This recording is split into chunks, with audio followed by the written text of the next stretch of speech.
Ladies and gentlemen, good day and welcome to AU Small Finance Bank Q2 FY24 earnings conference call. As a reminder, all participant lines will be in the listen-only mode, and there will be an opportunity for you to ask questions after the presentation concludes. Should you need assistance during the conference call, please signal an operator by pressing star then 0 on your touchtone phone. Please note that this conference is being recorded. I now hand the conference over to Mr. Prince Tiwari, Head Investor Relations. Thank you, and over to you, sir. Thank you, Michelle, and good morning, everyone, and welcome to AU Small Finance Bank's earnings call for the second quarter of FY24. We thank you all for joining the earlier call early in the morning. As some of you may have seen, we made a major strategic announcement yesterday evening, and we appreciate that you all might want to hear from the management on the strategic thinking and the road ahead. We thus have tweaked the format for today's call a bit. After providing you with brief commentary on the quarterly results, I'll invite our founder and MD and CEO, Mr. Sanjay Agarwal, to share his thoughts on the proposed merger and the way forward. In the interest of time, I have requested Uttamji to kindly skip his business highlights for the current quarter, and post Sanjayji's comment, we will straight away jump into the Q&A session with the participating analysts and investors. Apart from Sanjayji and Uttamji, we also have few senior members of our management team on the call today to answer any questions that you may have. With that, let me start by sharing some of the key operating highlights for the quarter. The overall operating environment for the quarter continued to remain challenging with uncertainties around geopolitics, interest rates, and inflation. We all know about it. When the India looks quite good, the overall festive demands hold, and consumption in the rural and urban looks quite okay, supported by government capex. However, on the liability side, we continue to see competitive pressure amidst tight liquidity and higher inflation, leading to higher interest rate and persistent interest rates.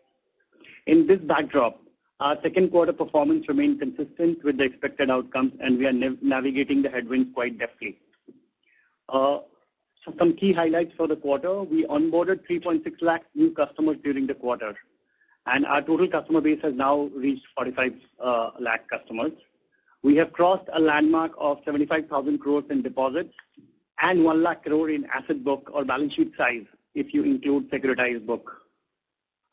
On our overall deposits, it grew by 30% year-on-year basis and 9% quarter-on-quarter basis, supported by a CASA growth of 6% on a quarter-on-quarter basis.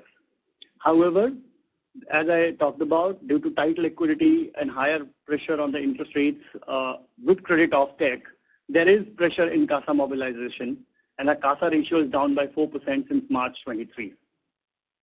We are navigating the challenges and focusing on optimizing the liquidity and managing the cost of funds.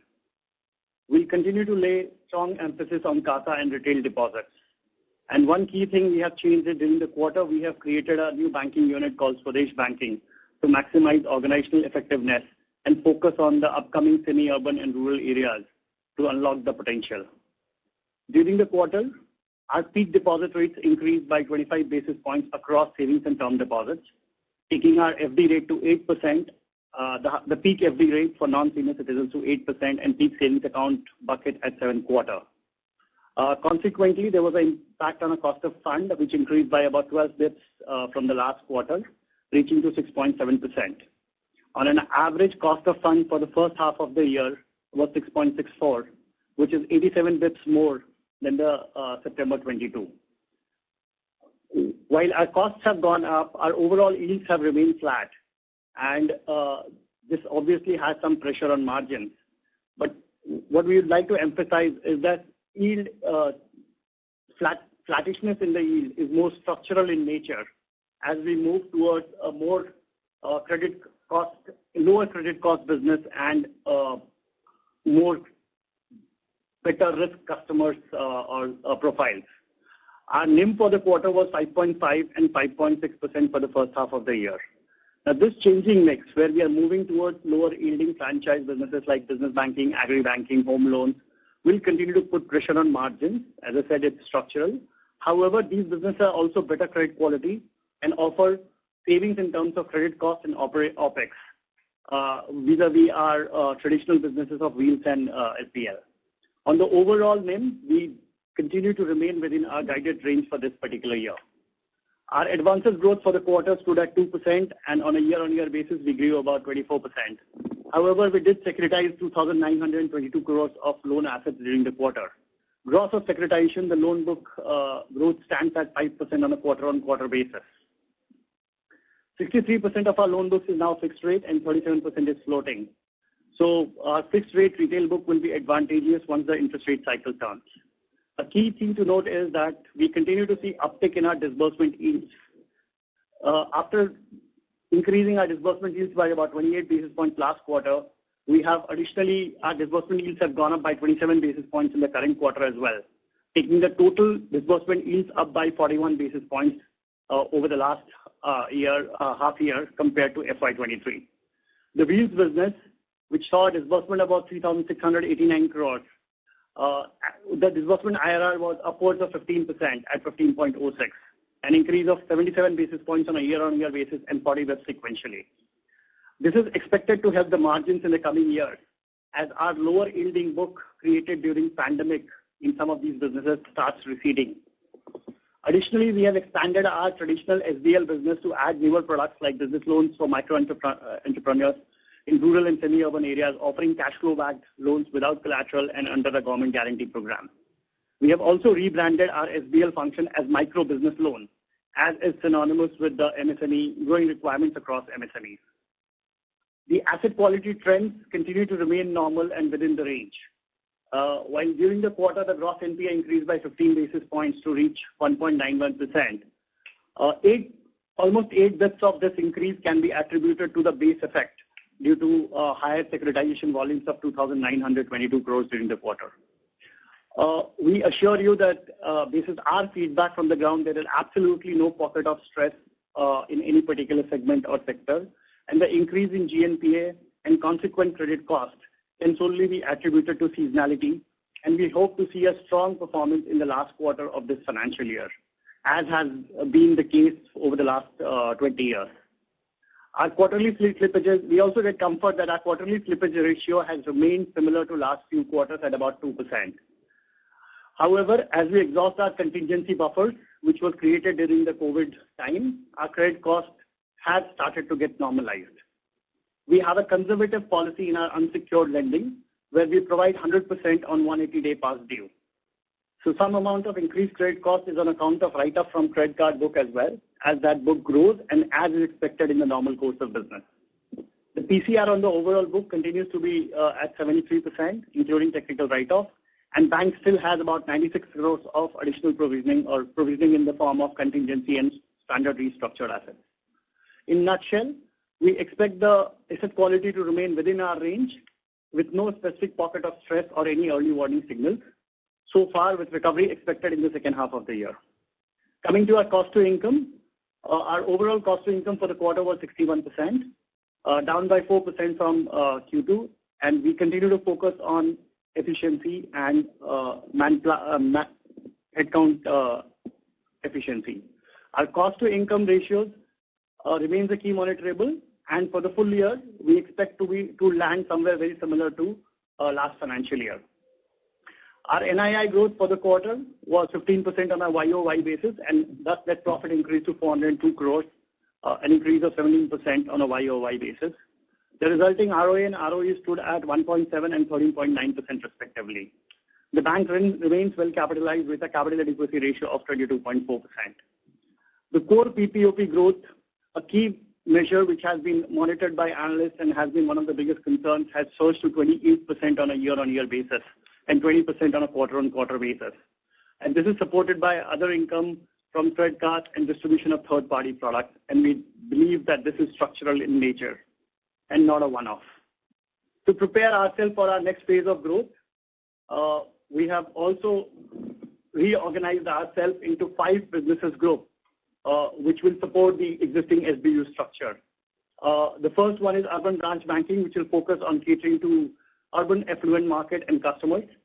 Second, as I said, Swadesh banking, which is the clubbed with government and wholesale deposits, which will focus on rural banking, financial inclusion, and impact banking strategy. small and marginal farmer lending, and financial and digital inclusion has been embedded along with this Swadesh banking.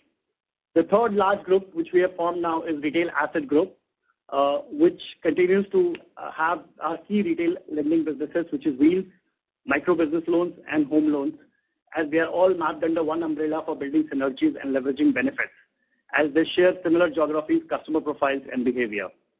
Fourth is Commercial Banking, which continues to operate 4 lending books across business banking, agri-banking, real estate, and NBFC lending. And we are expecting that with the operationalization of our AD1 license by the end of this financial year, trade and transaction banking will be the newest addition to this group. The last but not the least is the Digital Banking Group, where all the digital businesses initiatives of the bank, like credit cards, UPI credit card, QR codes, merchant lending, personal loans, video banking, AU0101, have been brought under one umbrella and one leadership to align strategy and bring synergy under the leadership of Mayank. Notably, our digital products continue to scale. Our credit card business has now reached 7 lakh plus live credit cards with monthly spends of 1,350 crores. Additionally, we opened 54,000 savings accounts via video banking. We went live with our Wheels origination lending system in collaboration with Salesforce and FICO. And so far in the initial phase, our STP rates on the card loans have gone to about 30%, and decline rates have reduced by 50%. In line with our philosophy of Badlav Humse Hai, we did launch our new brand campaign, Soch Badlo or Bank Bhi, featuring our brand ambassador, Ms. Kiara Advani. This campaign was strategically designed to align our objectives of catering to evolving aspirations of our customers and role of women in financial decision making. We also announced our partnerships with Max Life Insurance, Bajaj Allianz Insurance, Bajaj Allianz Life Insurance, Star Health Insurance as bank assurance partner to further strengthen bank third-party products offering to its customers. We did, among the key product launches, after the super success of IV Premium League Banking Program, we have introduced Zenith Plus Credit Card, a super premium metal credit card program offering luxury and convenience, accompanied by a range of exclusive benefits. We also, on the World Sustainability Day, the bank became one of the few first banks in India to launch a green fixed deposit fully compliant with the RBI's latest framework on green deposits. And this has been assured by CRISIL. We request all of you to kindly open green deposits and make your contribution to the environment. So all in all, we continue to focus on executing on our strategy for March 27 by emphasizing on building a brand by providing complete suite of products and gaining trust of all our stakeholders. Our latest announcement is a step in this direction and will make us complete as a retail bank across products, geographies, and customer segments.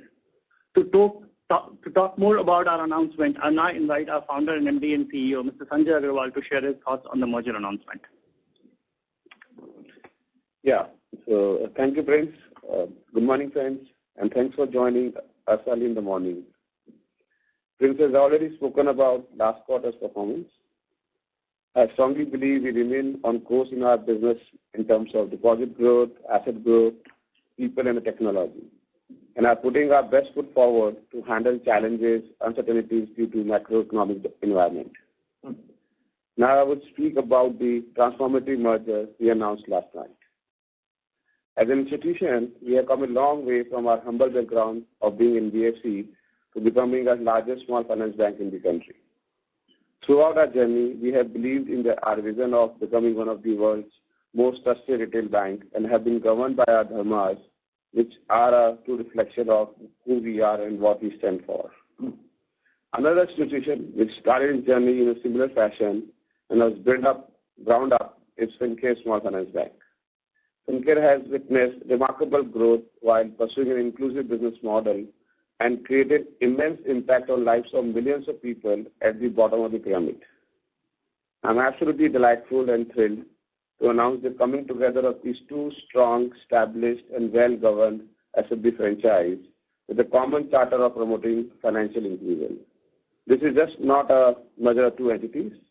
It is a union of shared values, common goals, and a vision for the future.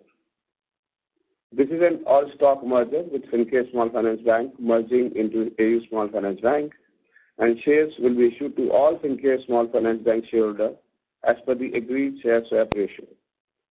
The merged entity will have around 2,300 touch points, serving over 98 lakh customers through 43,000 plus employees.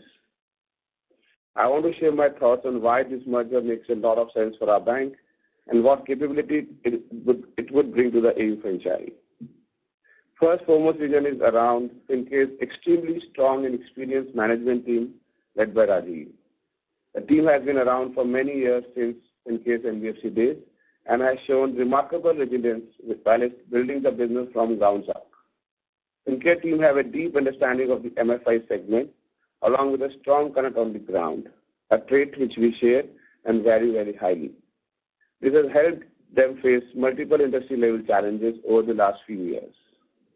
Second point is around the complementary nature of business, both in terms of geography and the product.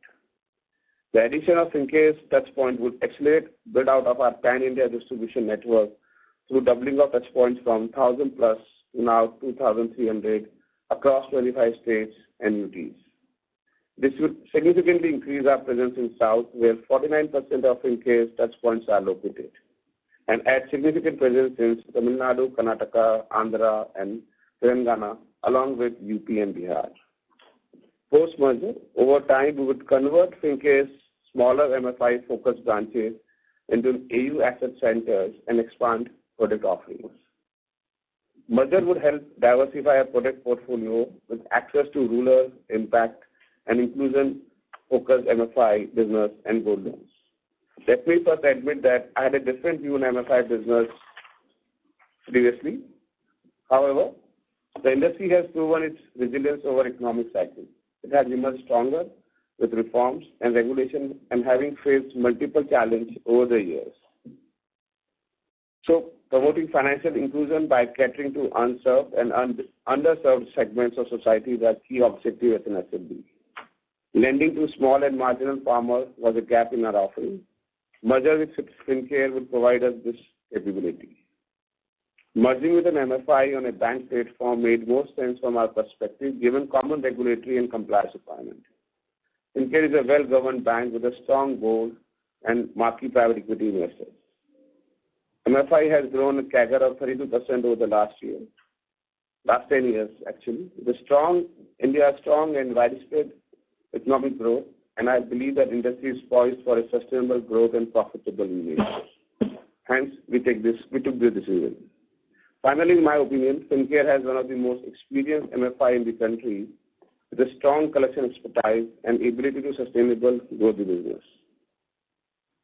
Post-merger, MFI would be 8% of our balance sheet, and we would intend to keep it around 10% of our balance sheet going forward.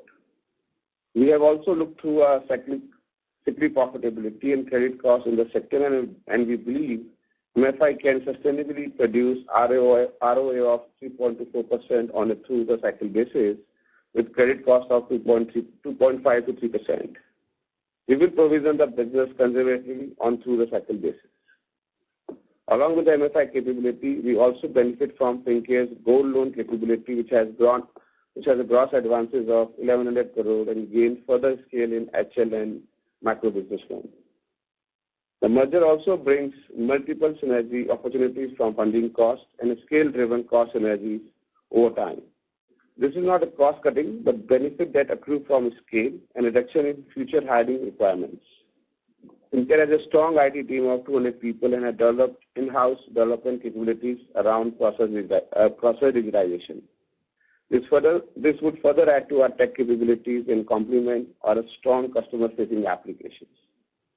Finally, I think Fincare's size is ideal in terms of integration, neither too small nor too big to integrate. Rajiv will be appointed Deputy CEO of AU SFB post-merger. He will continue to lead the Fincare unit within AU. Additionally, he will jointly lead the IT and digital unit of AU SFB along with me to ensure smooth IT integration post-merger. Detailed plan of operational integration would be worked out post-completion of merger. We have onboarded A1 to help us with the HR aspect of integration too. As always, and with M&A, there could be some challenges as we integrate the two businesses, but I feel there are more knowns than unknowns. So in the end, just want to assure you that we'll make everything in terms of a better integration, to smooth transition, so that we emerge as a very strong franchise in coming years. And also want to assure that we are absolutely on course and remain confident of delivering our March 27 strategic agenda. Thank you so much. Good to go, please. Yeah. So, Michelle, we can now open the call for question and answers. Thank you very much, sir. We will now begin the question and answer session. Anyone who wishes to ask questions may please press star and 1 on their touchtone phone. If you wish to withdraw yourself from the question queue, you may press star and 2. Participants are requested to use only handsets while asking your question. Ladies and gentlemen, we will wait for a moment while the question queue assembles.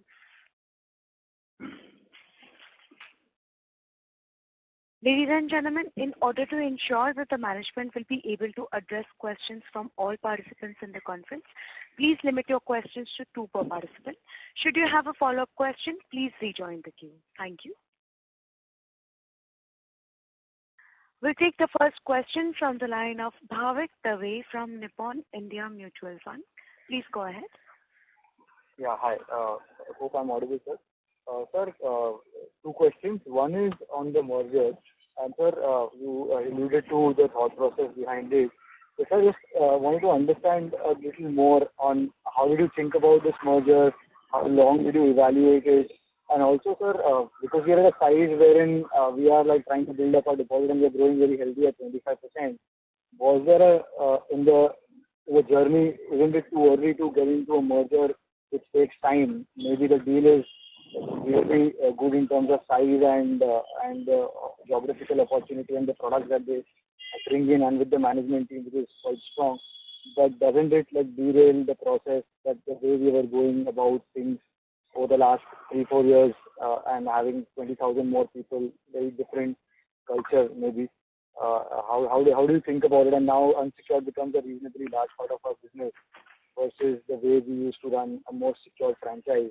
How do you think about it? And second question is, sir, on the competitive intensity on our main business. And when we look at this quarter, the yields have remained quite stagnant, and we've like created a reasonable sized balance sheet over the last 3-4 quarters as well. So is there competitive intensity that is leading to yield not getting passed on to the customer? Or if you can just throw some light on what's happening on the yield front, wherein the margins are like down to 5.5%. So these 2 questions, one on AU and second is on the merger. Thank you. Yeah, Bhavik. So let me answer the first one. So, as you know that we are, in my opinion, we are one of that franchise which has become much stable, having a confidence in last 6 years. You know that our overall deposit franchise or asset franchise or digital franchise, overall governance, everything remain in shape, and I'm very happy the way we have built ourselves in the last 6 years. And, there won't be in my opinion, in my journey of entrepreneurship, you can't time yourself, right? It is about the availability. It is about the opportunity of that time which we need to understand and, and decide, right? And as you know that the overall objective of SFB is also to create an impact in the overall customer across segments, right? And we were missing the microfinance as a subject from last maybe now 28 years. You know that I had my own stand around the MFI business and of course the overall unsecured piece. But we need to evolve ourselves. We need to understand the risk around it, and we have seen that through cycles. In the last 10 years, the MFI business has cost of around maybe 3% kind of credit cost, including the one-off events every 5 years, right? So I think if you understand that, we being a bank franchise, we have a cost of an advantage. Fincare is more of a south-based franchise. We are more of a northwest franchise. So it's complement, right? So it's complement in terms of geography, complement in terms of product. It's not, anything is not overlapping. And as I already commented that, size is amazing, right? Because the size of Fincare is around or 20% of us, right? So I think it's this way I want to sum up that it is one of the most, I am very excited and thrilled because it will add on to our product range, it will add on to our geographies, it is well governed, it is bank, and we as a team also have to learn how to do all this kind of integration, all this kind of challenges, how you should manage this kind of challenges, the communication and everything. So, and that, what we have already done over the years, should give you people a confidence that this team has the ability to manage this kind of transaction also. And, of course, we haven't took much time to decide this. We all started understanding this business from last maybe 2 quarters. And I think I should give my team and the Syndicate team and entire people who handle this transaction so swiftly and so smoothly that we are able to announce in this month only, right? So that is there. But I think I would say that much around operation data will share. But I'm absolutely sure that, AU team will deliver along with the Syndicate team maybe next 6 months, an amazing franchise which can last forever, and so that's there. Of course, the overall competitive space remains, I would say, more challenging in terms that, of course, there is a huge credit demand there, but there is an intense competition around deposit franchise. Every bank is looking to build their own, and we as a bank are also on the same course. We are also putting our best foot forward to raise money at a decent rate, but sometimes, market doesn't allow you. And but I think in terms of our product offering, communication, customer focus, ability, so that is there. So I think it's a testing time for us. And I strongly believe that we will sail through it. There would be some couple of more quarter challenge.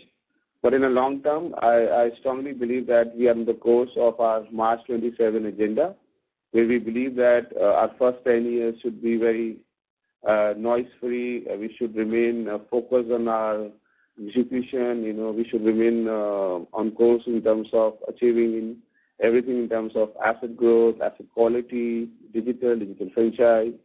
So overall, I'm very happy the way we are building us. There are little hiccups, but which we should manage it because it is beyond our control. Right. So this on that yield front, we've not been able to price the assets higher. So my question was more on that. Is there competitive intensity too high, or are we, like Prince mentioned, we are going towards better quality customers? Is that leading to yields dropping? Because I see every segment, our yields have increased on a YoY basis, but the overall yields tend to not increase. So just on that perspective, if you are Prince to just throw some light. So Bhavik, Prince here.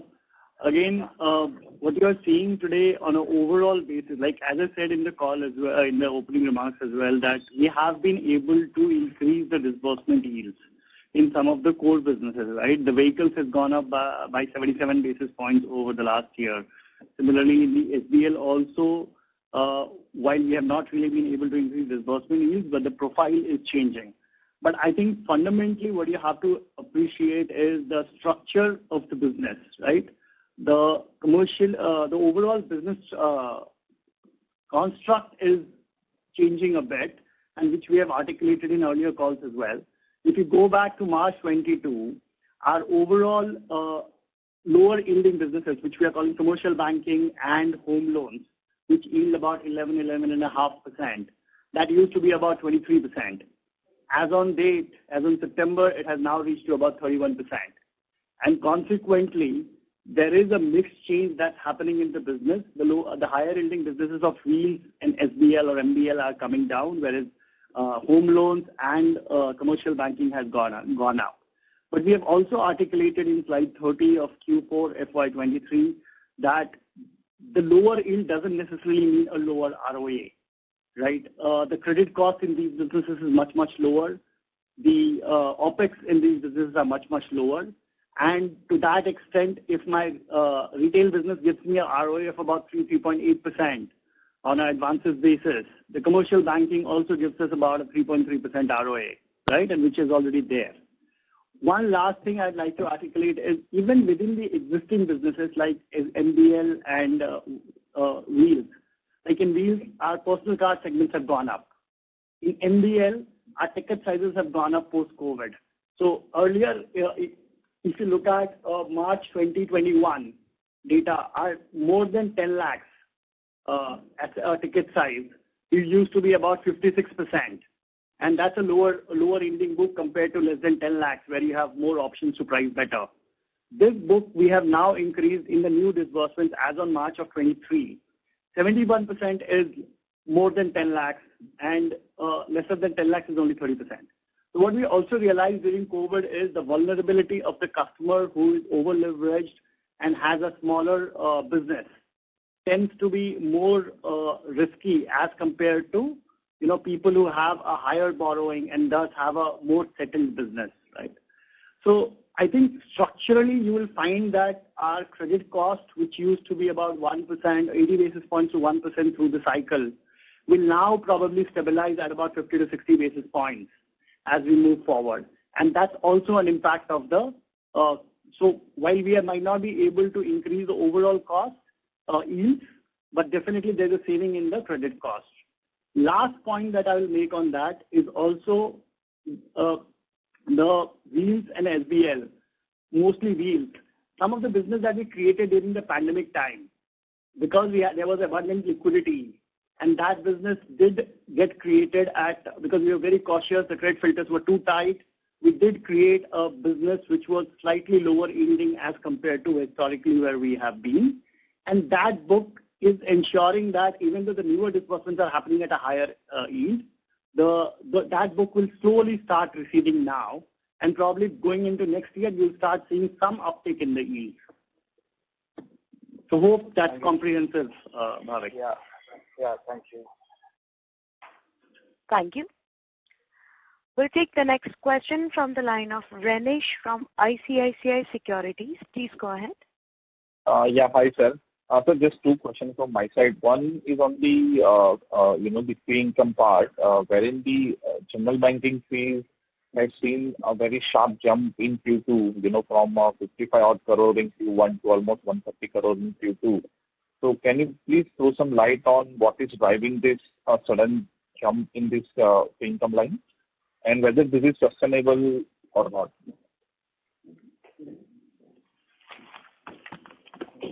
So it's a sustainable basis. Mainly it's related to insurance, where we have the other insurance partners and our insurance income, insurance business is also increasing. So it's a sustainable basis. And also there is no one-off. There's a credit card. If you see, Renish, the credit card fee, I mean, we have been saying this all along, right? Yeah. Almost for 2 years. Yeah, Sanjay this side.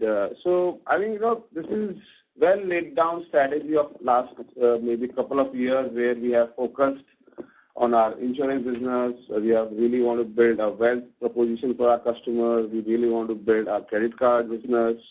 And as we move forward, once we get our AD1 operationalized, you will see much other income coming in. And, that, once we get customer on board through our branch banking franchise, we need to cross-sell them so that the relationship become more deepened and the relationship also become more fruitful, right? So I think as we move forward, and there is an rationalization around the other industry also in terms of the governance and the compliance. So that also is helping us. So you will see much our other income coming up, and it will be sustainable and more predictable. Got it. So, I mean, this quarter, there is nothing new which we have done. It is just the past investment which has started giving these results. Right. Okay. In my opinion, we haven't sold any PSL also. So, so there is no one-off, and as we move forward, post this merger, we will have an ability to have more PSL book, and then we'll have the ability to have more PSL income too. Got it. No, sir, actually, my question is on the one line item, which is general banking and deposit related fees, which has gone up from 55 crore to 130. which is where whether that captures the insurance income or not. Yes, Renish, that captures the cross-sell third-party distribution as well. Okay. Got it. And so secondly, again on this, the merger part, so the employee addition is close to 20,000, wherein I will say which is similar to our size as of now. So once we start the integration process, there will be a lot of management bandwidth which will go into, this integration part, whether it is HR or tech integration. I mean, does that possess a risk of some growth derailment at the standalone entity? So no, I think good question, Ramesh. So let me address two things first. Like Prince just announced that we already built up 5 business units, which is around urban banking, Swadesh banking, digital bank, retail asset and commercial banking. And we have built it not yesterday, we are doing it from last 6 years. And the whole purpose to build these business units are to bring more effectiveness, more focus, and the leadership itself takes care of their own bandwidth and their own agenda and their own commitment towards an overall organization alignment. So I don't think that there would be any derailment because Rajiv and his team is also very capable. They are doing this business for the last, 20 years. And the more I meet them, the more I get a confidence that, this team has also not only performed in good days, I think this team has actually built their businesses through bad days and very low from lows of the industry, right? So they bring that resilience, the fighting spirit on table, which AU is known for. And I think we don't want to integrate them, in the sense that it will be like a FinCare unit in a bank, which will take care of their own business. Of course, there would be some necessary alignment, right, around liability franchise or maybe, around the control functions. But I strongly believe that FinCare Bank will become FinCare unit and they will continue to work as usual. So I think there won't be any such bandwidth issue with the business heads of AU. Of course, the back-end people, me and, the other leadership need to give them some time to have that belongingness, to have that communication, that coordination so that it becomes a very smooth integration.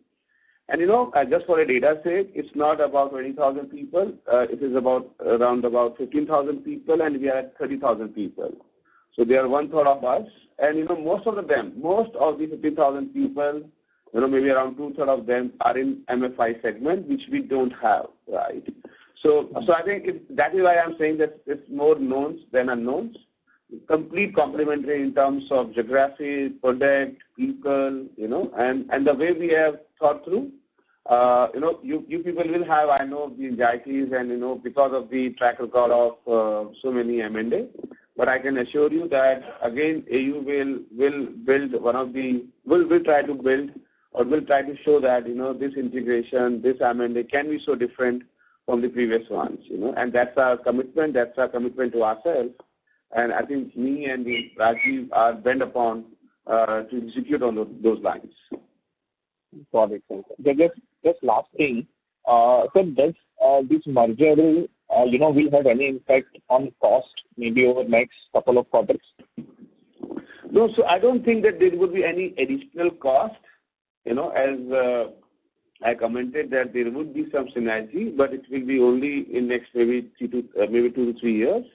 But I don't think there will be any additional cost. There will be one-off cost like, transition around stamp duties, maybe a retention bonus and all those things. But it will be taken care by, we have built it in our future ROE expectations.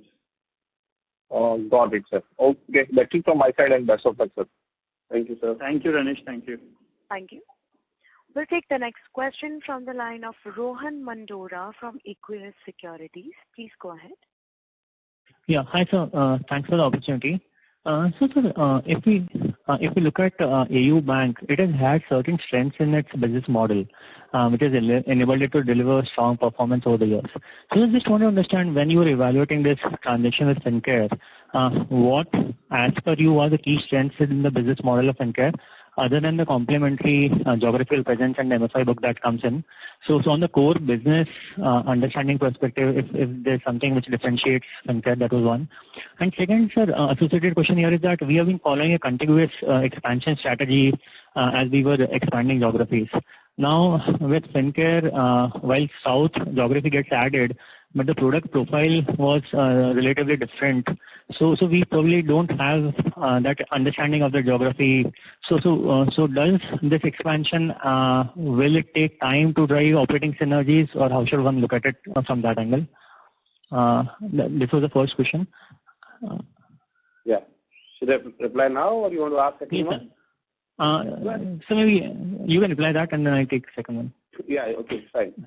So I think a brilliant question. So I think you're absolutely right that we had a long-standing position that we don't want to do microfinance as a subject, but we also have gone through our own evolution mindset in terms of what we should do or what we should not do on a bank platform, and microfinance also has gone through all those up and downs in the last maybe 15 years.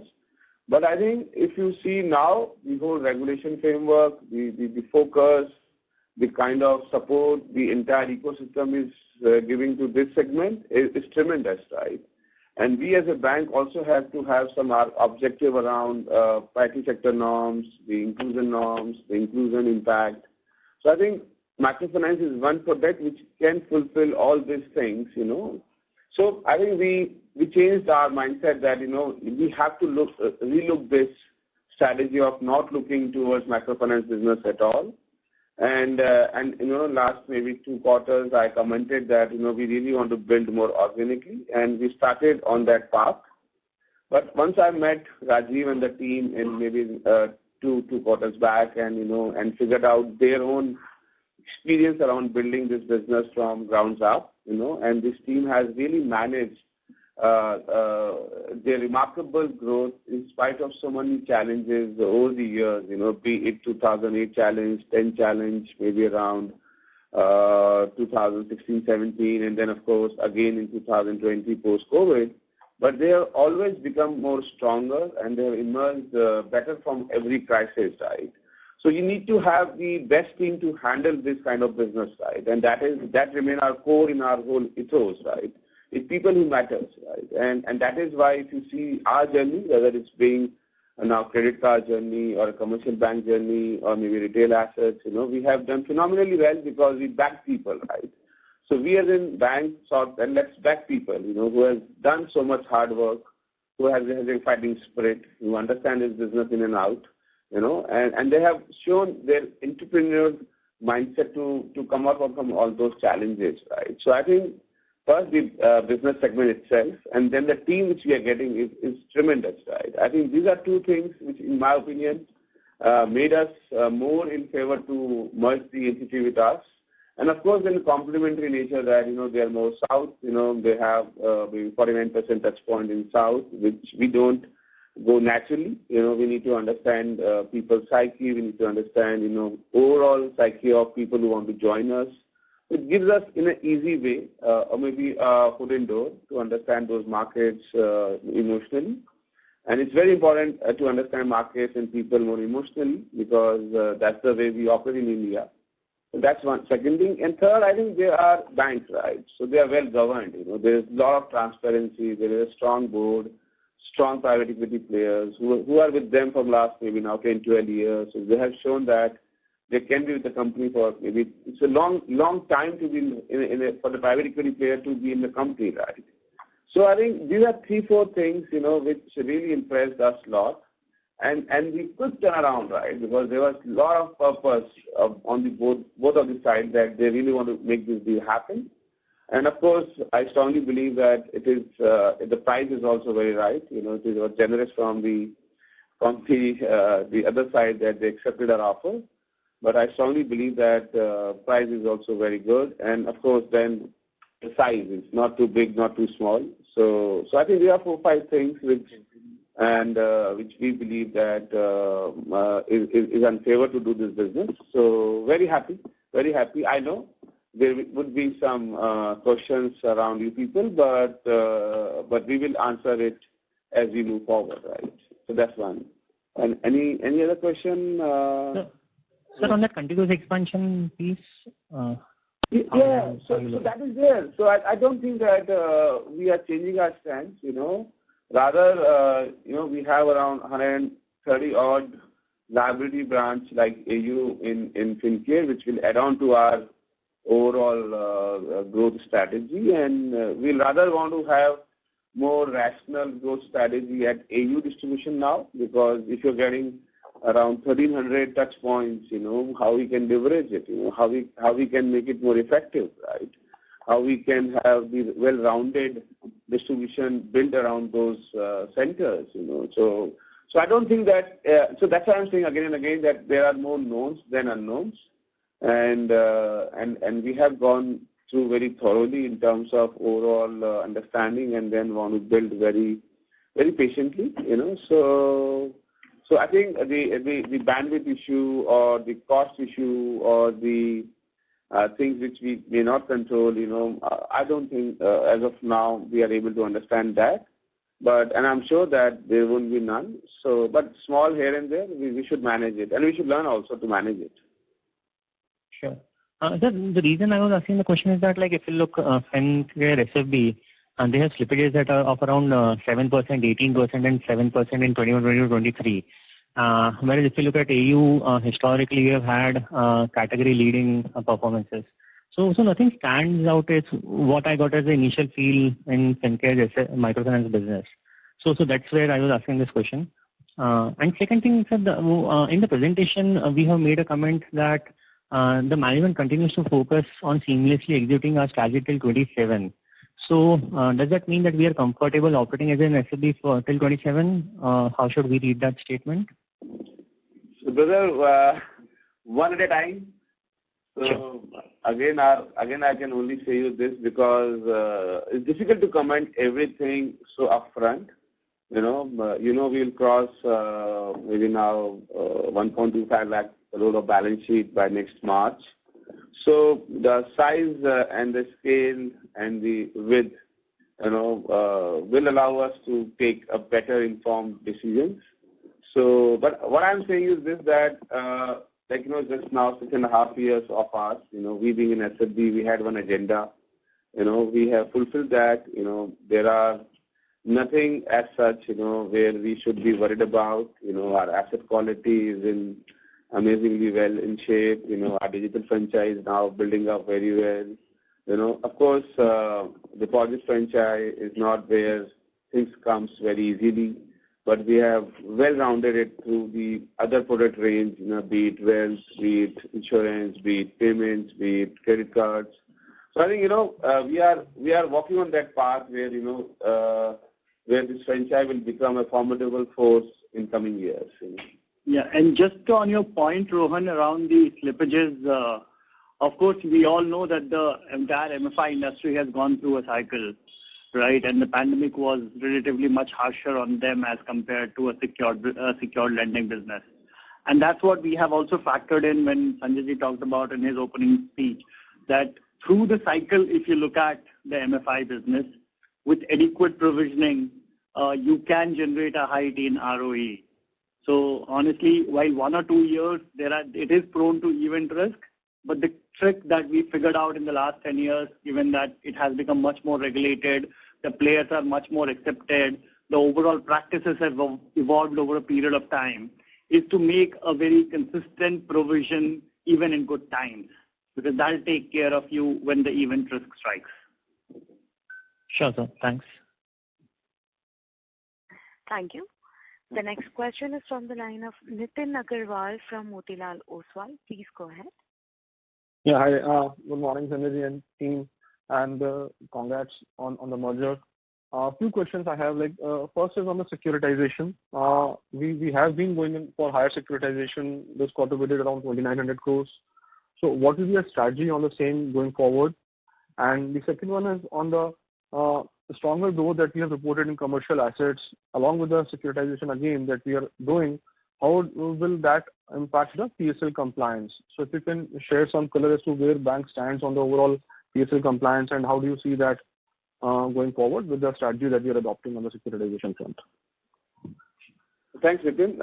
But I think I will ask Prince to reply on this. Yeah, Nitin. So again, securitization, as we have been saying, that it serves multiple purposes.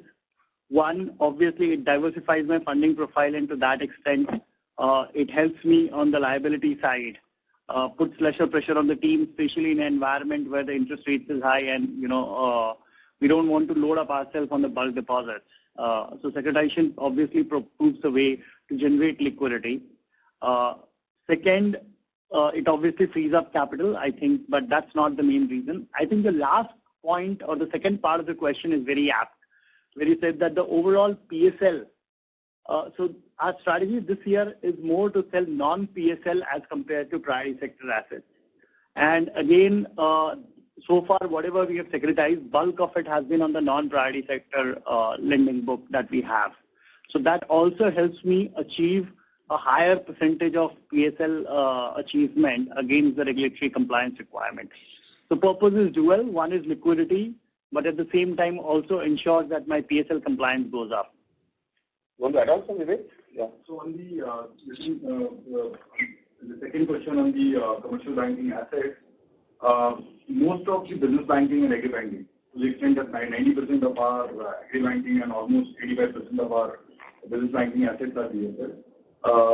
The only book which is institutional lending, NBFC lending, that's the largely NPSL book. And within the real estate also, almost 40% of our branches are actually PSL because we lend to projects which are classified under affordable housing. Is that right? Question, sir? Yeah. Yeah, that answers. And then how do you see the overall loan growth, the on-balance sheet advances growth with the securitization approach? So I think we have already guided, Nitin, that for the full year basis, we are looking to see anywhere around 25% to 26%. Right? I mean, our overall stated ranges stand is that liabilities will drive our asset growth. And when we speak with our liabilities team and given whatever we have been able to do in the first half of the year, of course, Q1 we chose not to grow our deposits because of the liquidity. But I think on the liability side, we can see that we can grow anywhere between 25 to 30% on an annual basis with the constraints around the cost of funds that we want and the kind of deposit mix that I want. So that basically will ensure that we should do our asset business anywhere around 25-26%. Yep. Okay. So that basically is not changing because if I look at over the first half, we have grown around 10. So we are looking at a 15% growth in the second half now. Broadly around that. It's around 11%. 11%, yes. Yeah. Broadly. You're absolutely right. Yeah. Right. And Sanjay, one more question. Assets, we will securitize. Got that.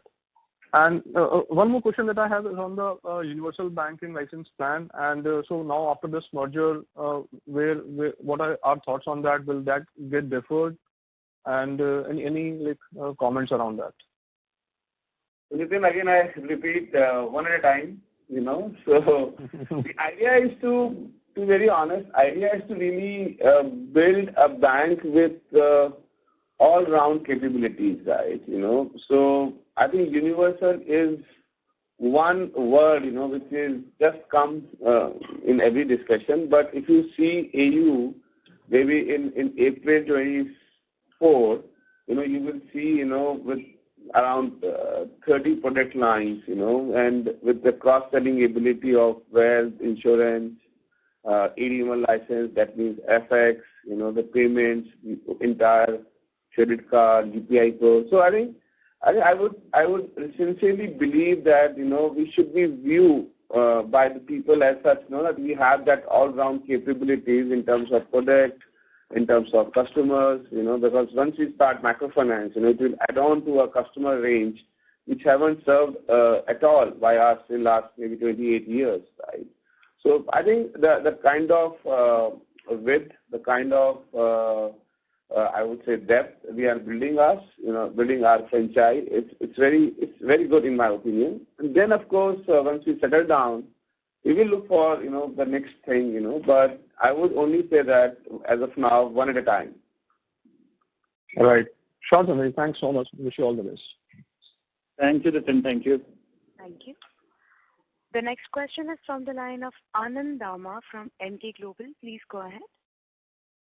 So thank you for the opportunity. So what is the reason for the 700 crore fund infusion by Fincare SFB? Is it more to do with that basically you want some cleanup act before the merger happens?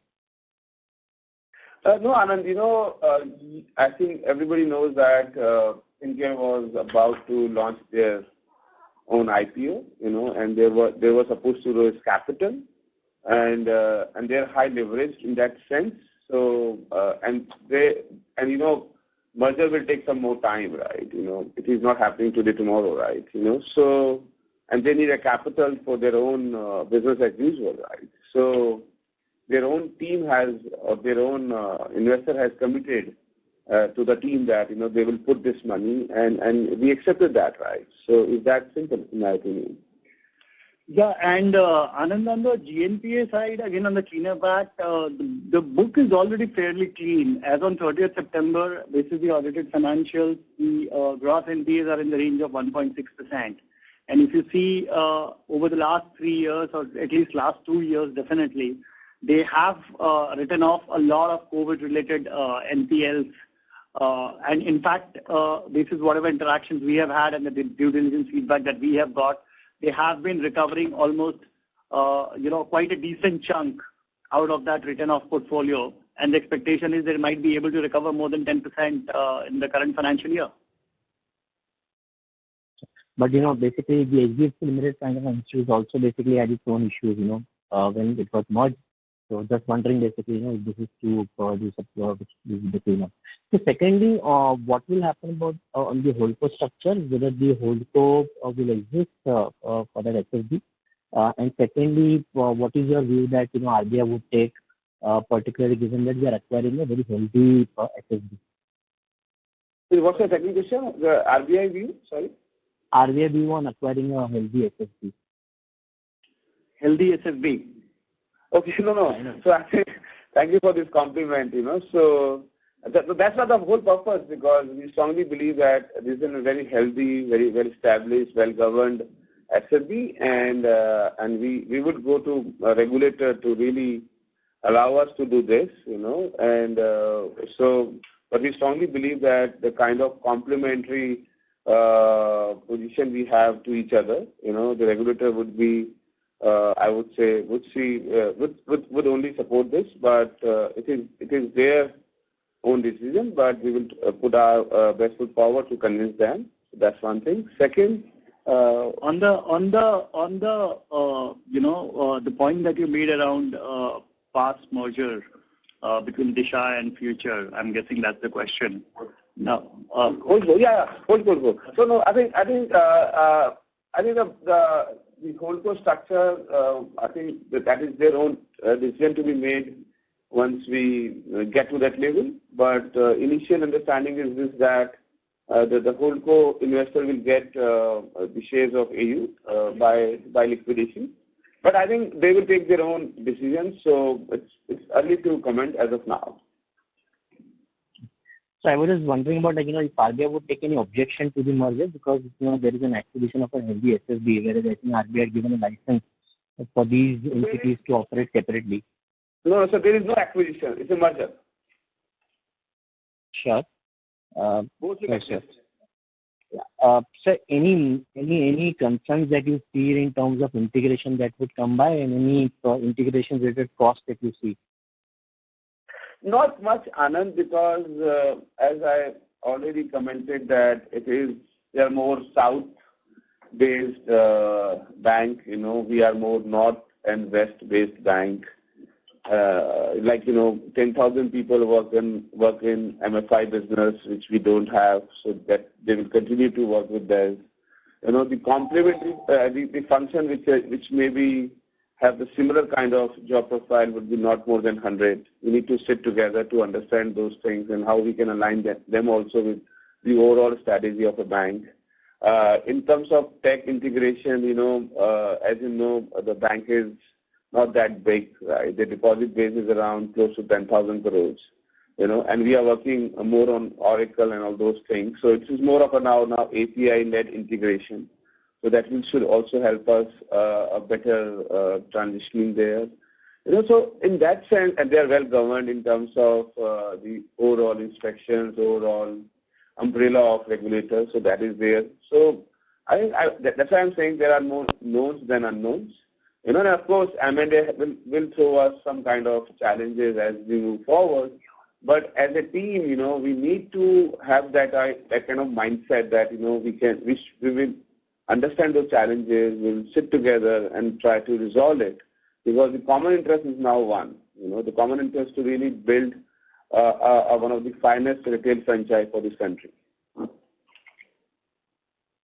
Sure, sir. Thanks a lot and best wishes. Thank you, Anand. Thank you. Thank you. The next question is from the line of Umang Shah from Kotak Mutual Fund. Please go ahead. Yeah, hi. Good morning. Thanks for the opportunity and congratulations to the team for this strategic merger. Sir, a couple of questions. One is on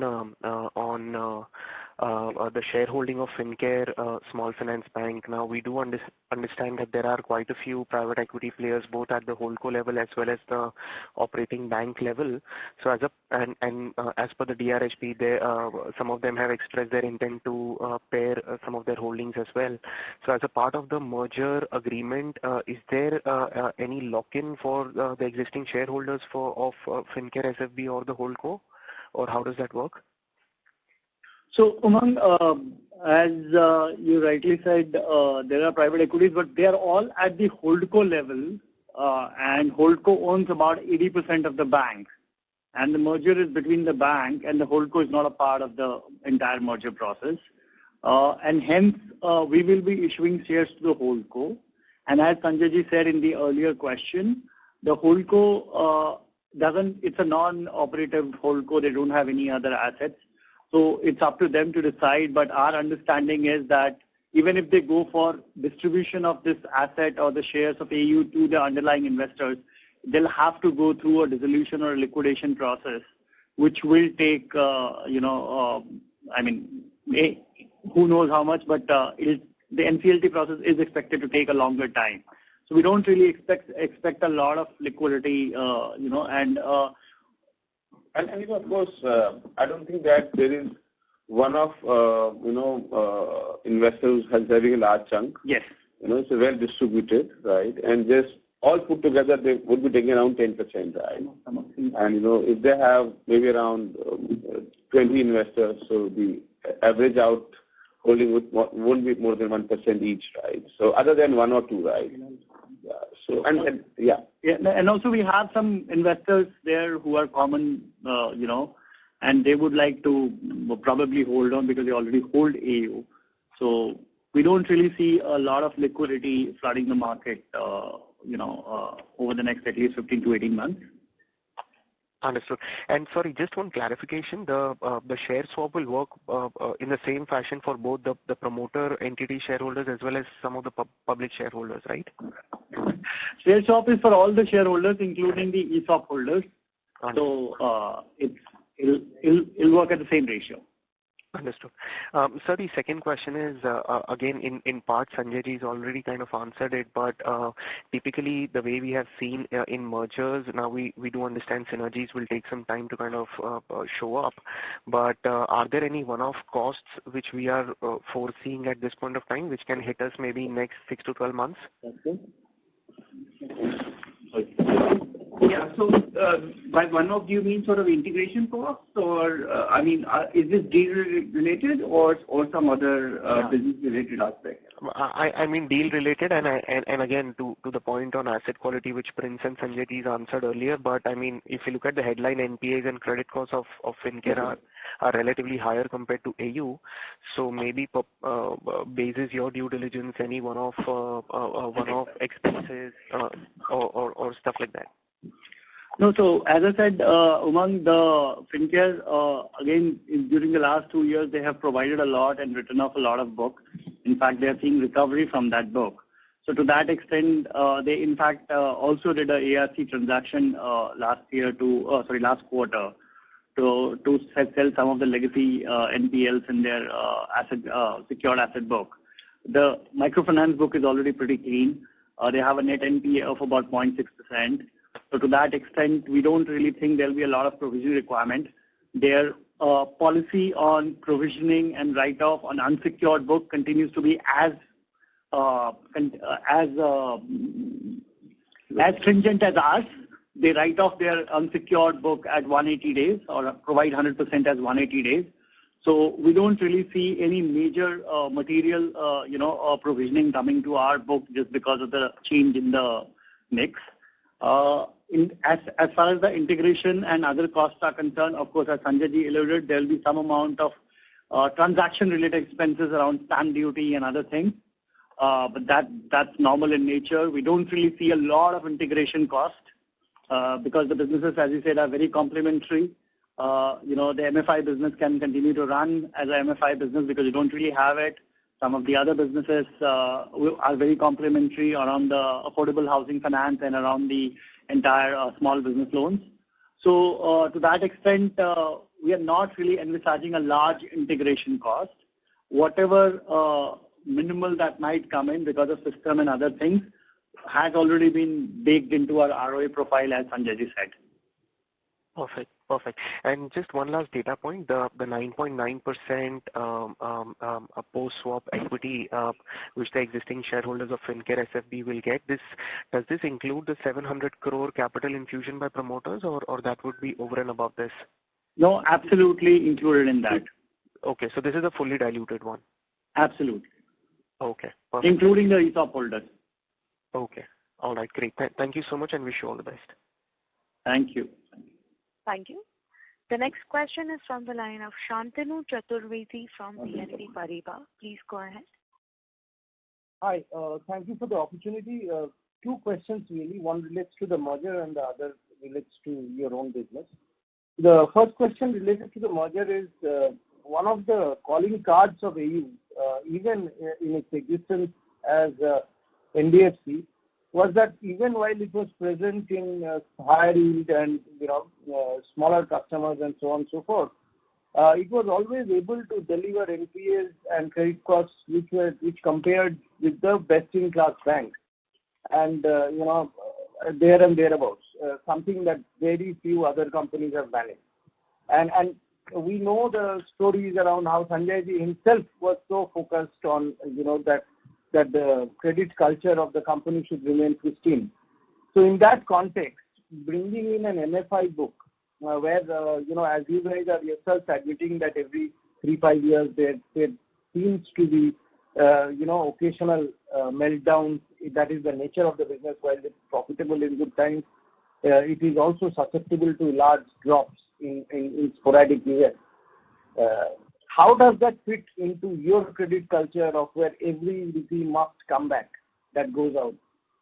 That's my first question. And how do you maintain that sanctity across the organization with this new kind of business coming in? And the second question relates to, your segments of wheels and MSME. Now, we have been talking about this. What I want to understand is that, if current cyclical concerns around a lot of new entrants, etc., are holding you back a little bit in terms of higher growth in the high-yield segment, when do you expect that to turn? How much of this is a cyclical concern versus a structural concern? Because if I look at the opportunity headroom that you still have, even in existing geographies, including Rajasthan, that seems to be high. So, at what point do you see that turning? And your thoughts about this, does this change basis what is incoming? And a follow-on to that question, now that the book composition, the loan book composition is changing a little bit, there's microfinance coming in, etc., what are you revising your own thoughts regarding what you consider as leverage threshold for the overall balance sheet? Because that is so critical to your dilution timeline. You have been going in excess of ROE and therefore there's been an opportunity to make your compounding engine larger. Investors have benefited from it. Do these thresholds change? Do the dilution timelines change? This is the evolving new risk parameters within the broader loan portfolio. These are my questions. No, thank you, Shantanu. Thank you for the kind words. So I will answer the first one because that's very important that, we always discuss that, why AU should not be in a microfinance business or in unsecured profile. But again, will say that, the world has changed dramatically over the years. The whole economic cycle has changed dramatically over the years. The whole loan profile, the segment also has changed in India too. We have got much data available now, and as you would have seen that why we started credit card, why we started personal loan also, that it makes your banking franchise complete. Once if a customer is there, and if you don't offer them credit card, if you don't offer them personal loan, they don't feel that you're complete as a banking franchise, right? So I think sometimes it's driven by the customer needs, it's driven by the customer's overall expectation from a banking franchise. And you also have to believe that the team has done tremendously well over the years to understand the risk and understand the execution capability around the difficult products like Wheels and MSME. Those products are not easy, right? But over the years, we have built the overall, I would say, the process, the policies, the overall culture that, how we should lend and how we should collect. And, that is why I'm saying you again and again that once I met Rajiv and his team, and saw their tremendous capability to work under pressure, to work under uncertainties, coming out through those time when nobody was supporting microfinance and to remain there, right? So I found that they also come with a similar kind of mindset, which we have also performed over the years. And microfinance, of course, is not that secured product, but nowadays, by the overall credit culture coming in the country, I think that those segment is also now addressing to the need of the hour. There is no habitual defaulter. There are no over leveraging. There's much compliance has come in. There's much clarity on the ground and all those things, right? So I strongly believe that by virtue of these changes and by virtue of bringing team with so much of confidence, so much of vintage, so much of experience, and again the overall attitude of AU as a team that we won't lose our money, you people need to support us for some time that, we at AU, might change this whole perception also that microfinance is a risky business, right? And, of course, it has its own risk around credit loss, and that is why we are saying that we will provide adequately. We don't want to say that this year the market is good, then we just don't provide anything, right? So I think as we move forward, we will sit together and want to understand the whole cyclic challenges, and of course we want to provide adequately. And I just want to reassure you that so I don't think that it will create an unnecessary challenge on overall banks' continuity or banks' overall approach towards business. It will be just around 10% of our overall book. It helps us to add on one more customer base. It helps us to get, the priority sector requirement, because that we aspire always to have a very sustainable business model. So I think this will add on to all those things. And I think the overall character of AU in the sense that we should have very predictable asset quality will continue. I can assure you that. Of course, I know that this has its own challenges and different challenges, but I believe that because of our experience, because of the way we have taken the calls, the way we execute ourselves on the ground, should help us to maintain similar kind of business as we move forward, right? And so overall, I would say that business will evolve because that's the way we should be. Because, if you go back in history, when I started, it was only wheel business. Then when we moved on to, we started SBL, which was not heard in the industry. Then we started affordable housing again. So every time we have done something new and has proven that, has proved that we can very well understand the whole business from the ground up and it can execute very well, right? So I hope that this time also the story won't be different and we'll be on the same path. Okay, so you want to add on? So, Shantanu, I have forgot your second question, so when will that grow? Yeah, the second question related to, whether the core SBL, MSME and wheels business little bit of slowdown, how much of that is cyclical and structural? And also I asked that, given that the asset mix on a blended basis is changing a little bit because of the acquisition, how does that impact what kind of leverage thresholds you are comfortable with? Does that change? And therefore, how does it impact your dilution timelines, which have been so value accretive for you? No. I don't think, Shantanu. So I will ask Bhaskar to comment on our SBL and other business, but I'm not able to understand this dilution piece. We will continue to hit the market every time. Typically, Sanjay ji, whenever you have grown... Capital, right? Yeah. We will be getting around close to 2,400 net worth. So it will allow us to leverage maybe another one more year on this money. So, but it's very, again, our stated requirement that we don't want to go below 18% kind of capital adequacy. We don't want to leverage more than 8 times. And so I think it's all, the max will be around this. We'll go and raise more capital, right? Right. So Sanjay ji, I'm asking, is any of that changing because of the... No, nothing. Yeah.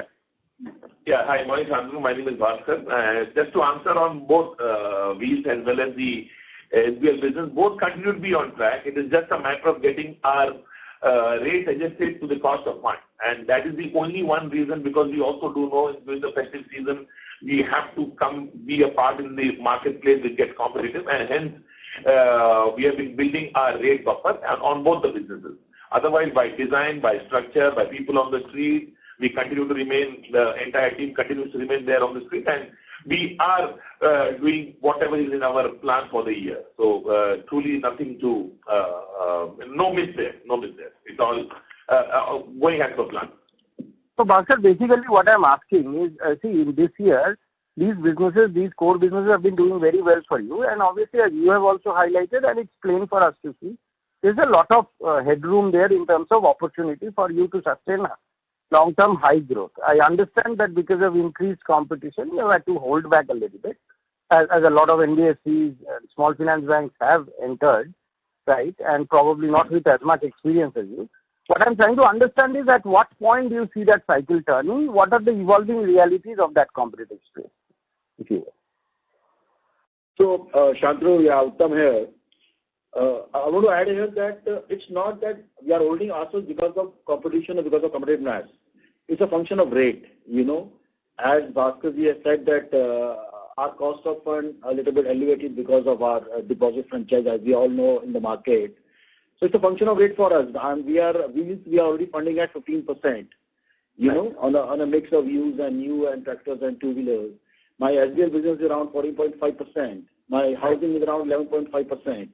Right. So as you already said, that there is enough headroom even in Rajasthan and all the geographies we operate, but we are just holding ourselves because of it's a function of rate. There's enough potential in our present operating geographies, but because of rate only we are holding this. Otherwise, we can have any number of growth and any number of opportunities capturing in these markets.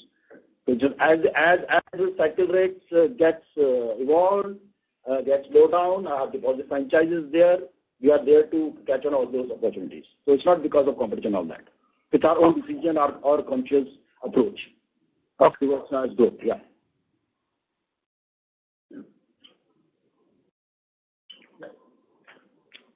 Shantanu, I hope that answers your question. Yes, thank you. Thank you for the opportunity. The next question is from the line of Param Subramanian from Nomura. Please go ahead. Yeah, hi. Thanks for the opportunity. Most of my questions relating to the merger have largely been answered. So just a couple of questions. Firstly, on this securitization which you have done, large amount of securitization in this quarter. So you've also had a very strong deposit growth, right? So could you just explain the reason for the securitization? Your CD ratio has come down, and I'm also seeing the LCR has come down, quarter on quarter. So you explained that, securitization is helping you on the liquidity front, but I just wanted to understand, how you're looking at it from the perspective that despite having a strong 9% quarter-on-quarter deposit growth, you had to do such a large securitization. That's the first question. I'll come back for the second. Yeah. So, my friend, we actually plan ourselves for whole year basis, right? So again, I want to comment that, because it is not that it will be available maybe last quarter and when we need the money, right? So I think we as executive need to take decision day in, day out to really see our sustainable growth. And, if you're doing some transition in the month of September, like, what Prince commented, it was non-PSL, non-PSL, a better rate, maybe offered you in September only, right? So I think it's based on those businesses' requirements which we take decisions. Sometimes it doesn't look nice on the balance sheet as such, but, like you're saying that we grow our deposits so well, so why we need to securitize it. But, we can presume that, next 6 months, there will be more intense competition around deposits, right? And the cost may go up, right? So we need to be more smart enough that, what is good as of now, and we need to take that kind of decisions. Sometimes it goes well, sometimes it goes wrong, but that's the way the life is. So I think that's the one thing which we need to appreciate, that whatever we have done over the years, that has helped AU to become more formidable, more stronger, and more sustainable, more reliable, right? So that's one thing, right, which I want to say that, it's very small decision making which we take every day to remain relevant and to remain sustainable, right? Yeah, Prince, want to add on? No, just on the LCR point, again, Param, as we had articulated earlier, last quarter we had abundant liquidity, and it was a very conscious strategy to consume whatever excess liquidity buffers that we had. So Yes, Param. So what Prince mentioned, because in first quarter we had excess liquidity and we decided that we will not grow our deposit much. But this quarter we are on average 125% LCR. So it was a mix of our decision that we will go for some securitization. This quarter we didn't have any PSLC, so it was mix of some deposit rate and securitization. Yeah, I get that. Just on this again, so your loan book has just grown 2% quarter-on-quarter, right? But your deposits have grown 9% quarter-on-quarter. So does that imply, because if the average LCR has come down, does that imply that most of the deposits were back-ended? Because I still don't get how the LCR could have dropped quarter-on-quarter. So again, Param, couple of things, okay? The first is the entire securitization is typically back-ended, right? So most of the liquidity impact you'll start seeing in the next quarter, right? Because you end up doing securitization generally as a quarter-end transaction. That's the way the market works. As far as the entire LCR is concerned, if we had higher deposits, you'll also appreciate that we didn't have any deposit growth in Q1. So to that extent, the quarter two deposit growth at 9%, it cannot really be back-ended. And we have also given the monthly average numbers as well. So you'll not find a lot of variation between the month-end numbers, so the quarter-end numbers and the average numbers for that particular month. It is given on the slide on the liability. Got it. Fair enough. My second question was on the credit cost. I think in your opening comments, you had mentioned something about, the credit cost, some amount of the credit cost being led by the unsecured segment. So now that we are at this, say, credit cost level of, say, 80 basis points, maybe, X of the contingent provisions, we reverse 90 basis points of credit cost this quarter. So sustainably, how do we see this number, evolving going ahead? Yeah, that's it from me. Thanks. So I don't think it is 90 basis points. Again, there is a base effect, as I said, but having said that, it is about 50 basis points for this particular quarter. And on the mean reversion basis, we are saying that it could go anywhere around 60 basis on a more sustainable number. Rather than 20 or 30 basis points that we have been seeing in the last year. The credit card accounted for 30 crores of write-offs this particular quarter. Okay. And are we comfortable on that book right now with 30 crore write-off or? Yeah, very comfortable. I think we understand that it's a business which has some amount of inherent risk, and to that extent, our provisioning policies and write-off policies take care of that. Mayank, you want to add anything on that? So on the credit card book, we are quite comfortable on this piece because we normally provide we do write-offs at 180 DPD, so that's the reason, and the book is growing, and it's a 2.5 years old book, so we are getting the seasoning now. Maybe another 6 months, we'll be as good as any other industry player. Competition numbers will be there at the NPA numbers. Our book will get seasoned in next 6-7 months. Yeah, but I think just want to add on here, Sanjay, this side that we run P&L for every product, right? So Wheels will have his own the name and of course the own credit cost and vis-a-vis commercial banking will have its own. As we move forward, microfinance will have its own, credit card will have its own. But I think overall we always believe that any asset which gives us a not or 2% ROA, we really want to concentrate and want to build from there, right? So I think you will find that maybe on a credit card our NPAs around maybe 3%, right? Maybe 4% in credit card in microfinance also. But overall, I strongly believe that every business in next by March 27, will start giving you not of 3%, not of 2% kind of ROA. So that's the basic principle. Just want to put on the table, right? They might have their own names, they might have their own credit cost, but that's the overall principle, right? Thank you. Yeah. Thank you, sir. Thank you so much. I just wanted to understand this 30 crore, is this something that is recurring, that you see will be recurring going ahead, write-offs? Because if I look at that number on an annualized basis on the credit card book. It'll credit card 30 crore write-off. Yes. So if you see in last, we have been growing by 500 crores book every quarter now. In the next 2 quarters, you will see that 400 crores we have already grown in the past 6 months. So it will be 30 crores will be sort of, which will get, it will be in line with this only. Operator, sorry, we are. I hope we have answered your question, Param. Yeah. Thank you so much, Sanjay sir. It's 24 crores, not 30 crores. 24 crores. Sorry, my bad, Param. It's 24 crores. Not 30 crores. Okay. Overall, it's 30 crores. Yeah. Okay. Operator, in the interest of time, can we take one last question? Sure. Ladies and gentlemen, due to time constraint, this will be the last question for today, which is from the line of Manish Shukla from Axis Capital. Please go ahead. Yeah, good morning and thank you for the opportunity. So firstly, Rajiv and his team, will join AU after the merger, is there a tenor lock-in for the team to stay with the bank? No, nothing like that because it's more basis trust.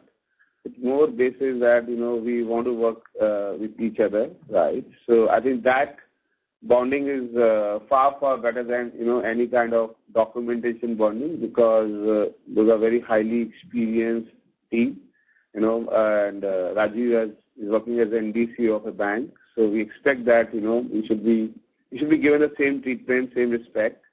And we really want to make it a very happy merger where people come voluntarily, for the common cause and put their effort. So, but overall, yes, because we have appointed Avon Hewitt to advise us for a better integration because people will have their own choices, people will have their own mindset, but the challenge can be to really how quickly we can align them. But I strongly believe the way we have built ourselves over the years, where people really had mattered us most, and we will continue to do that, and so no forceful kind of agreements, but very high on feeling kind of agreements. Sure. These 700 promoters would infuse. Will it happen at the same valuation that AU is paying? Yeah, same. Everything remains same, right? Yeah. Yes. No, I'm saying the 700 crore which they'll pump into the bank before the merger, that will happen at the same valuation for FinCare as you are paying for the bank. Absolutely. Absolutely, Manish. Okay. In terms of profits of Fincare, first half is 220 crores. Last year, full year was 100 crores. So are there any one-off in first half this year? No. I think last year was more, they were still continuing to write off or clean up the book, which was post-COVID. And this year, the normalized operations have come in. So you can actually take the run rate of the first half year as a more normalized run rate as compared to what happened in the last year. So what would be the proportion of recoveries in this 220 crores? 120 crores is, sorry, 120 crore PAT you're saying? 220 crore first half profit, right? 219 crores. 220 crore first half PAT? Okay. Yeah. What is the recovery number in that? They are recovering about 10 crores every quarter. Monthly. Sorry. So 10 crore monthly. 10 crore monthly. Okay. So about 60 crores of this could be. So before tax, right? 60 crores before tax. Okay. Understood. That's clear. Thank you. Those are my questions. Yeah. Thank you. Ladies and gentlemen, as that was the last question for today, I would now like to hand the conference over to the management for closing comments. Over to you. Yeah, thank you, Michelle, and thank you everyone for participating. We really look forward to this merger. We have really hard on this in the last quarter, and it was very exciting and a lot of learning experience for the whole team, including myself. And we look forward to your support. Give us an opportunity, and we'll not prove you wrong. Thank you so much, and if you have any residual questions, you can always reach out to the investor relations team. Thank you. Thank you, members of the management. Ladies and gentlemen, on behalf of AU Small Finance Bank, that concludes this conference. We thank you for joining us, and you may now disconnect your lines. Thank you.